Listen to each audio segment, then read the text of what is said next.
मेरे सम्मानित शिक्षक साथियों व प्यारे बच्चों, मैं पवन कुमार राजकीय मॉडल संस्कृति प्राथमिक स्कूल जल्लोपुर से, जो रतिया ब्लॉक फतेहाबाद डिस्ट्रिक्ट और हरियाणा राज्य में स्थित है।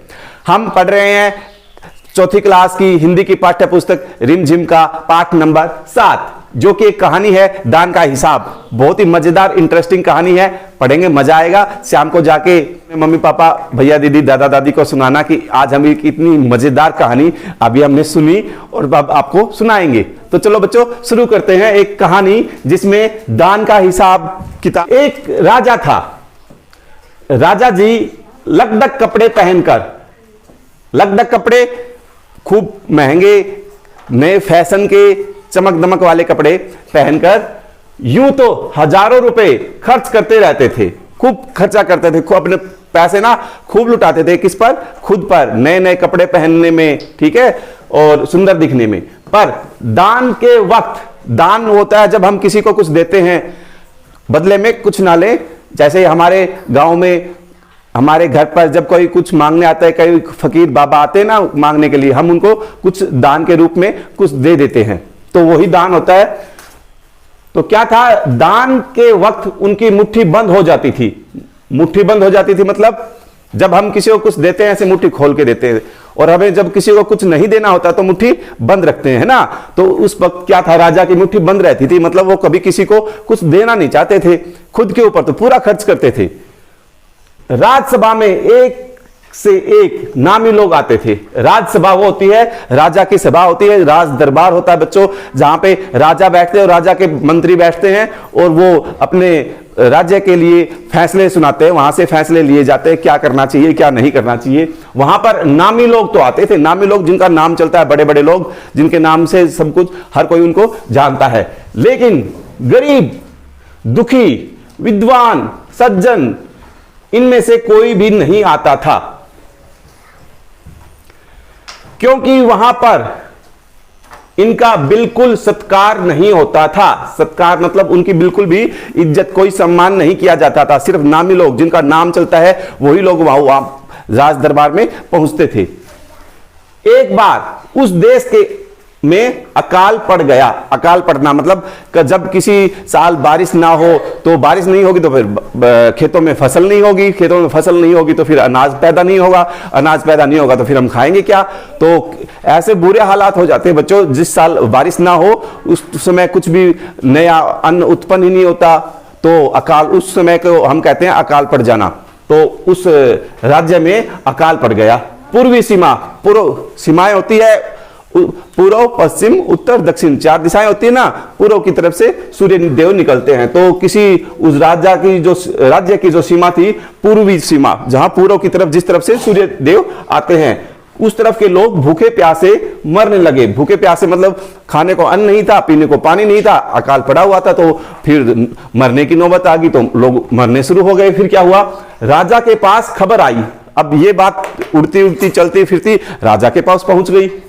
वे बोले, यह तो भगवान की मार है, इसमें मेरा कोई हाथ नहीं है। जब राजा के पास ये खबर पहुंची कि अकाल पड़ गया है, लोग भूखे प्यासे मर रहे हैं, राजा को ये बात, तो राजा ने क्या कहा, अरे ये तो भगवान का, इसमें भगवान ने किया है जो किया है, इसमें मेरा क्या हाथ है, मैं इसमें क्या कर सकता हूं।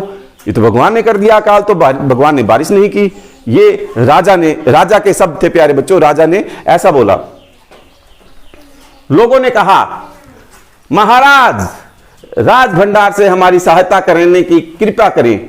राज भंडार वो होता है प्यारे बच्चों जिसमें राजा का बहुत सारा सोना खजाना जो होता है, जहां पे बहुत सारे पैसे, सोने और भी बहुत जो कीमती सामान होता है जो राजा के पास होता है, वो वहां जहां रखा होता है वो राज भंडार होता है। तो लोगों ने कहा कि राज भंडार में से हमारी मदद करें, कृपा करें, जिससे हम लोग दूसरे देशों से, हमारे देश में तो अकाल पड़ गया, बारिश नहीं हुई, तो आसपास के जो दूसरे देश है वहां से अनाज खरीदकर अपनी जान बचा सकें। कुछ पैसे हमें दे दो अपने भंडार में से, ताकि हम दूसरे देश से अनाज ले आएं और कुछ खाने पीने को कुछ तो मिलेगा, हमारी मदद हो जाएगी। राजा ने कहा, आज तुम लोग अकाल से पीड़ित हो, कल पता चलेगा कहीं भूकंप आया है। भूकंप मतलब धरती हिलना, धरती हिल जाती है ना कई बार, तो सब मकान सब गिर जाते हैं, तो लोग नीचे भी दब जाते हैं, मकानों में भी सब कुछ तहस नहस हो जाता है, वो भूकंप होता है प्यारे बच्चों। परसों सुनूंगा कहीं के लोग बड़े गरीब हैं, 2 वक्त की रोटी नहीं जुटती। 2 वक्त कौन से होते हैं? एक सुबह का, एक शाम का। 2 वक्त हम खाना खाते हैं ना, सुबह खाना खाते हैं और शाम को खाना खाते हैं, तो उसको कहते हैं 2 वक्त की रोटी। तो राजा ने कहा कि इतने गरीब हो गए, कहीं कल आप आओगे तो हम तो बहुत गरीब हो गए, हमें 2 वक्त की का रोटी नहीं जुटती, खाना नहीं मिलता। इस तरह सभी की सहायता करते करते जब राज भंडार खत्म हो जाएगा, तब खुद मैं ही दिवालिया हो जाऊंगा। दिवालिया हो जाना मतलब कंगाल हो जाना, दिवाला निकल जाना, उसके पास कुछ भी नहीं रहना। तो अब ये राजा के शब्द थे जो गांव, जब राजा के लोग, प्रजा जो आई मदद के लिए, उन्होंने कहा, तो राजा ने कहा कि ये ऐसे कोई बात नहीं है, ये कोई तरीका नहीं है, ऐसे तो मेरा राज भंडार खाली हो जाएगा, मैं तो खुद दिवालिया हो जाऊंगा। हर किसी की मदद मैं कैसे करूं? मैं नहीं करता हर किसी की मदद। राजा से प्रजा को उम्मीद होती है कि राजा जो होता है अच्छे निर्णय लेंगे, अच्छे फैसले लेंगे, हमारी मदद करेंगे। लेकिन अगर राजा ही इस तरीके से बातें करने लगे तो फिर कौन सहारा है प्रजा का? है ना प्यारे बच्चों? ये देखो यहाँ हमारी बुक में जो पिक्चर दे रखी है, गाय है वो बिल्कुल ही भूख प्यास से, उसकी आंतड़ियां हैं जो हड्डियां दिख रही है, और वो मरी हुई इसका फोटो दिख रहा है। ये अकाल में कुछ भी खाने को नहीं मिलता, पशुओं को, इंसान को ही नहीं मिलता, तो पशुओं को कहां से मिलेगा? तो पशु भी ऐसे मर जाते हैं। इधर अकाल का प्रकोप फैलता ही जा रहा था। जब अकाल हर तरफ से फैल ही रहा था, चारों तरफ फैल गया और अकाल ज्यादा हो गया, न जाने रोज कितने ही लोग भूख से मरने लगे। अब अकाल गिरा है, बारिश नहीं हुई, अनाज नहीं हुआ, तो खाने को कुछ मिला ही नहीं, तो लोग क्या हो गया, खाना नहीं मिलेगा तो भूख से मरेंगे, तो लोगों ने मरना शुरू हो गए। लोग फिर राजा के पास पहुंचे, तो अब फिर से लोग इकट्ठे हुए, दोबारा राजा के पास पहुंचे, और तो कोई रास्ता ही नहीं है, महाराज के पास ही जाना पड़ता है, राजा के पास जाएगी प्रजा तो फिर उन्होंने राजसभा में गुहार लगाई। अब गुहार लगाई मतलब प्रार्थना की, राजसभा में राजा के पास फिर जाके प्रार्थना शुरू कर दी और कहा, दुहाई महाराज, जब कोई दुख में, कोई परेशानी में हो, तो वो जब बड़ों के पास जाता है तो दुहाई लगाता है, दुहाई करता है, प्रार्थना करता है, दुहाई महाराज, आपसे ज्यादा कुछ नहीं चाहते। वो कहते हैं कि आपसे हमें कुछ ज्यादा कुछ नहीं चाहिए, सिर्फ 10,000 रुपए हमें दे दें तो हम आधा पेट खाकर भी जिंदा रह जाएंगे। अब लोग कहते हैं कि अगर आप हमें 10,000 रुपए दे देंगे तो आधा पेट मतलब, अब कई बार हम कहते हैं ना, अरे मजा आ गया, भर पेट खाना खा लिया, हमने तो पेट भर लिया खाना खा खा के। तो वो लोग कहते थे कि ज्यादा नहीं चाहिए, हम तो आधा पेट ही खाना खा लेंगे। राजा ने कहा, 10,000 रुपए भी क्या तुम्हें बहुत कम लग रहे हैं?